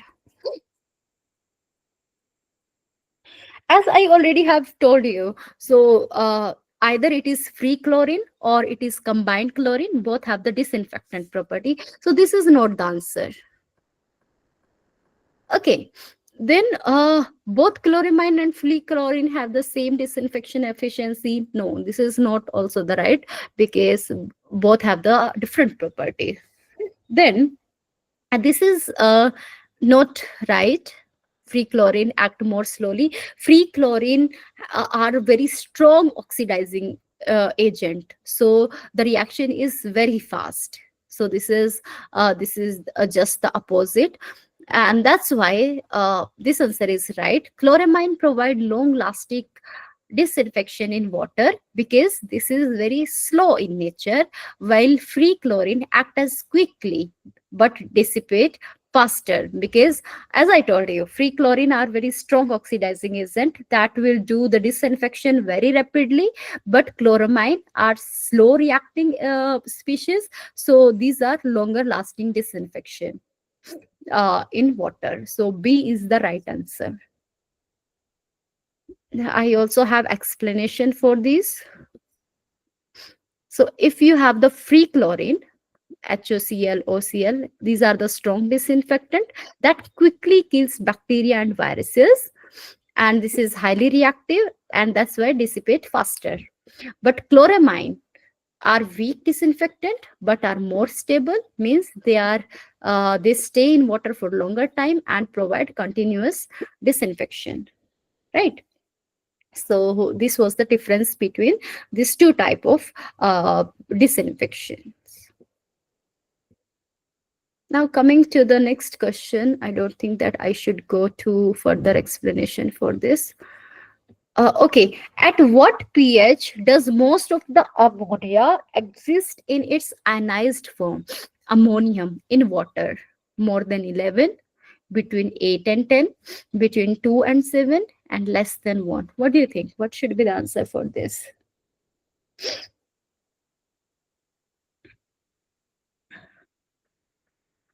Anybody? Okay, So first you have to see the equilibrium thing. So if you have ammonia, that ammonia will dissociate between ammonium and, or ammonia will dissociate into, let me show you first.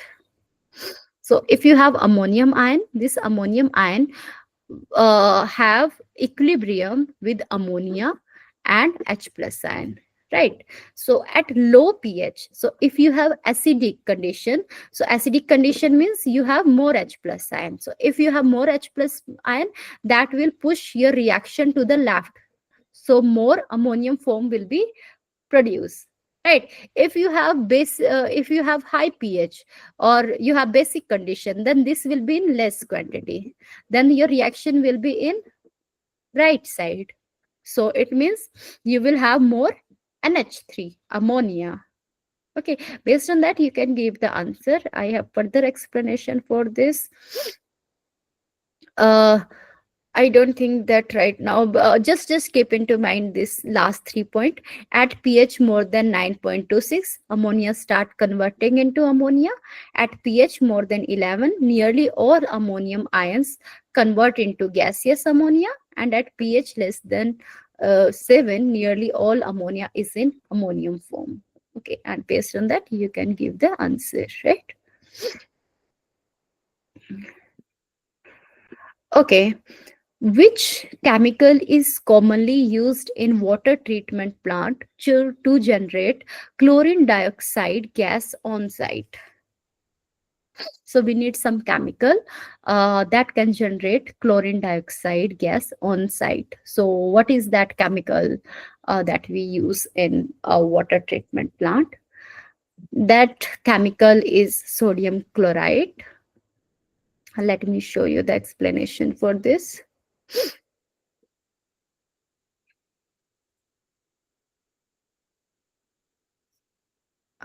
This is stopping. I don't know what happened to my screen. Is it visible to you? Because it is not visible to me right now. Is it visible to you all?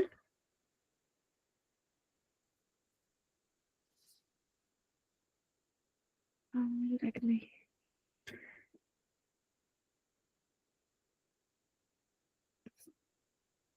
Can someone reply? Can you people show see that my slide or not?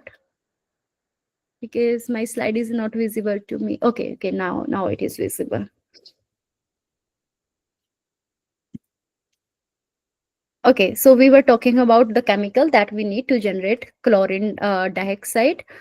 Chlorine dioxide, first you have to know is that this is powerful disinfectant, and that's why we need to generate it, and we can generate it with the sodium chloride. And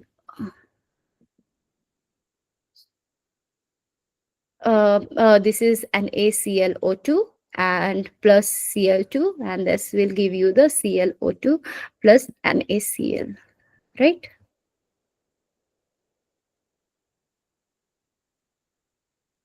Mm, Something is happening with my screen, but anyway.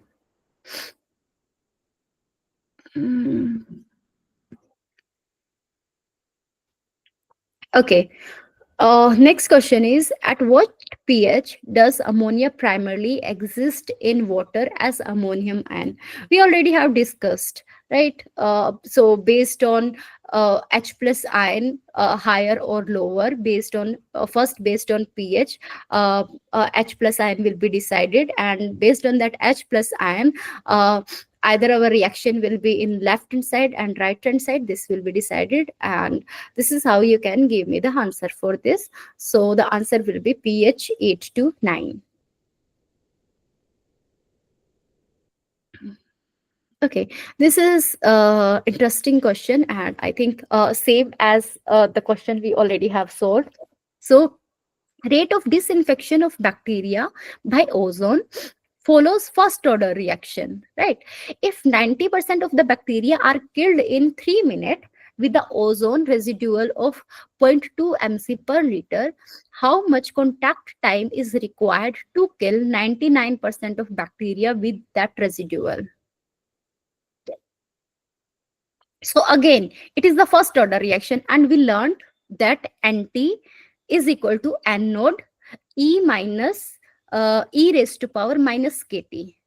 And here, if it is like 90% of the bacteria are killed, it means initially the number of bacteria will 80% and the remaining are 10%.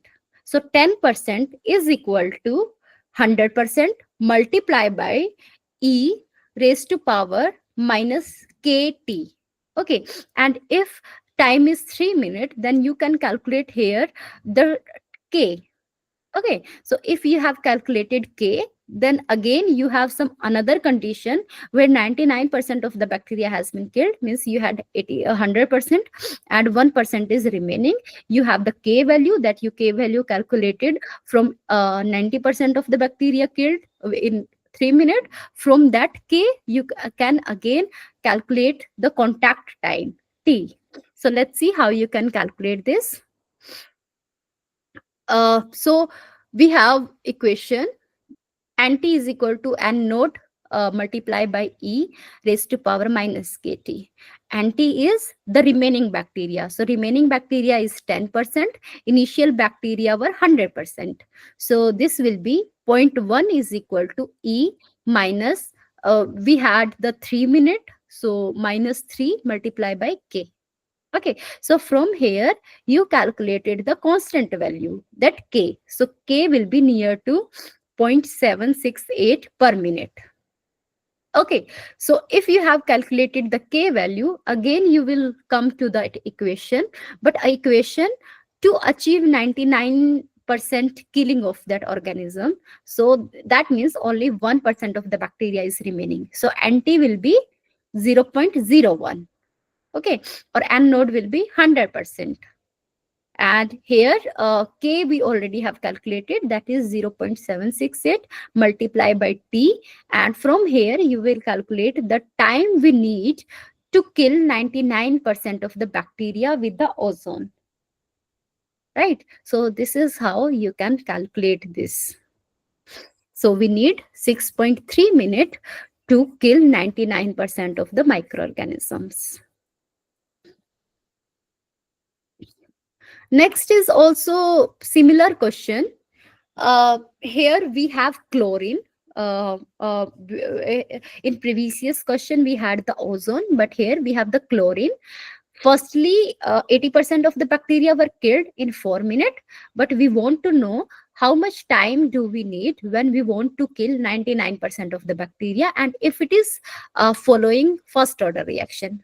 Very much similar to the for the previous question. So based on time, and here 85% of bacteria are killed, means remaining are 15%. So 15% is equal to 100% multiplied by E raised to power minus K into T, and time is 4 minutes. So from here you will calculate K.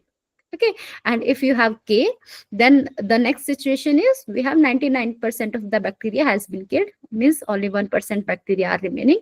So keeping the value of these and T, we will get the value for the time. So I think I should not go much into that. Here again, what you are having, because 85% of the bacteria has been killed, so 50% are remaining, right? So that's why this is 0.15 N node is equal to N node, or you can just simply write here 0.15 is equal to in spite of this N node you can write 100%. So this 100% is nothing but 1, right? 100 upon 100. Then E minus K, and here we have the time 4 minutes. So from where you will calculate the constant. So this constant is equal to 0.6 per minute. If you have the constant value, again we have another condition where we have 90% kill, so only 1% is remaining. So putting that K value and N node and Nt value, you will get another time. So we need 6.2 minutes to kill 99% of the bacteria. Okay.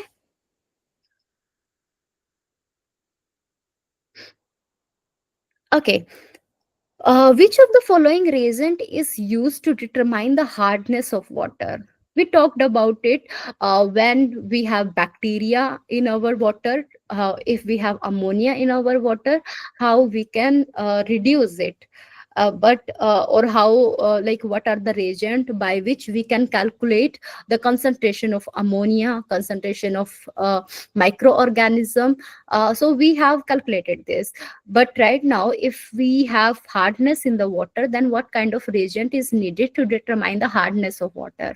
So we have EDTA, Nessler reagent, potassium iodide, and sulfuric acid. So we use EDTA. We use EDTA to determine the hardness of water. So EDTA is used to determine water hardness. This EDTA bind with calcium and magnesium, because hardness is nothing but the calcium and magnesium or carbonate part in present in the water. So this EDTA will form the complex, stable complex with calcium and magnesium, and that's why the amount that EDTA is required will be proportional to the hardness of the water. Okay, so answer will be EDTA.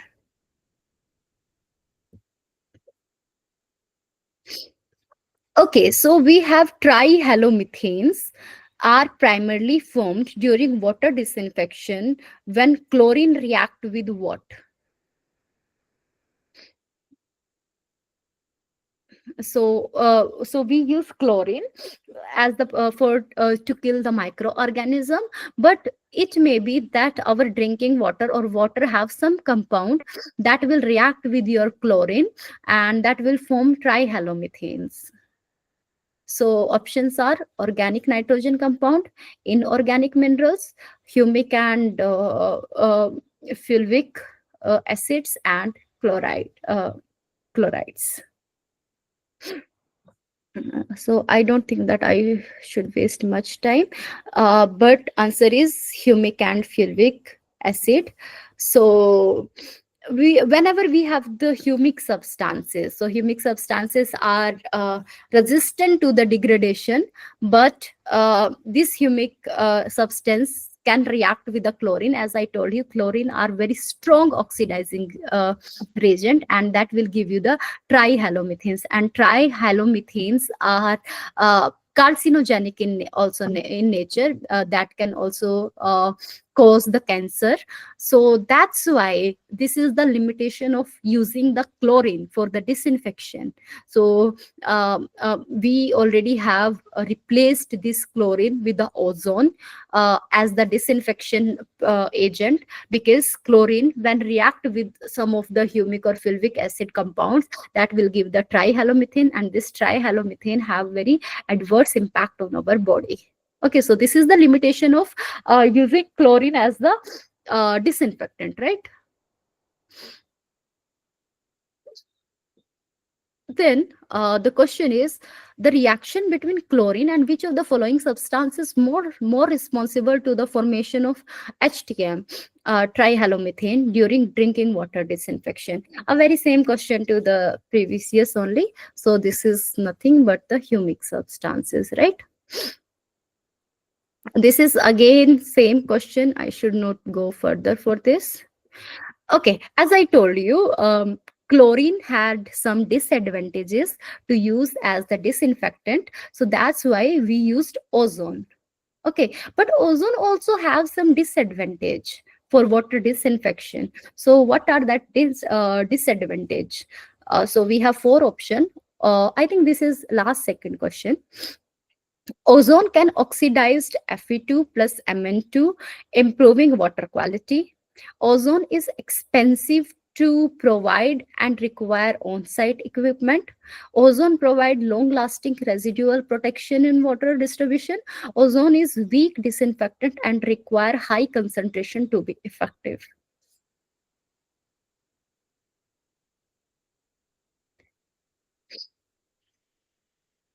So let me tell you, one by one. So if we will go to B, ozone is expensive to produce. Yes, this is true that it is expensive to produce, and it is one of the disadvantage. If I go to C, that is ozone provide long lasting residual protection. No, ozone is also very strong oxidizing agent, and this is very fast in the reaction. So it will do very quickly the disinfection, so it will not take much time, and this is not long lasting. So this statement is correct. Okay, ozone is weak disinfectant. No, this is strong disinfection, and this is again the correct statement. If I go to first, ozone can oxidize Fe and Mn2. This is again the incorrect, because this can't oxidize Fe2 plus Mn2. So the right answer of ozone having the disadvantage is that this is expensive to produce. So here, if you see, it has very high production cost, but it lack long lasting residual, and it may produce bacterial growth, because ozone can react with the humic substances, and this can give you organic compound in your water. And if we have more organic compound, means more bacterial growth will be in your water. Okay, so these are the disadvantage of ozone. The last question is, what of the following is an advantage of ozone disinfection over chlorine based disinfection and water treatment? So ozone do not produce halogenated organic compound. Ozone forms long lasting residual. Ozone is cheaper to produce. Ozone react with humic substance to improve water quality. So which statement is right one for the advantage of ozone disinfection? So the correct is one, because as we already have learned that if we have chlorine, and chlorine is reacting with the organic matter, organic compound, this will give you the THM, that is trihalomethanes, right? But ozone is not giving you the trihalomethanes. And as again, already I have told you, these trihalomethanes are carcinogenic in nature, and that's how ozone is being is having the role in disinfection in place of chlorine right now, to avoid this byproduct such like trihalomethanes. So this is the advantage. And this is not the correct statement. Ozone form long lasting residual. No, this is short residual that we get. Ozone is not cheaper, and ozone react with the humic substances. This is right, but it is not improving the water quality, it is degrading the water quality. So advantage is only that this doesn't produce halogenated organic compound during disinfection. So this is all. Thank you so much for being very patient, listening to me. And if you have any suggestion, if you have any query, you can write in the chat box. You can always ask me query on my email ID. That email ID is jyoti21 @iiserb.ac.in.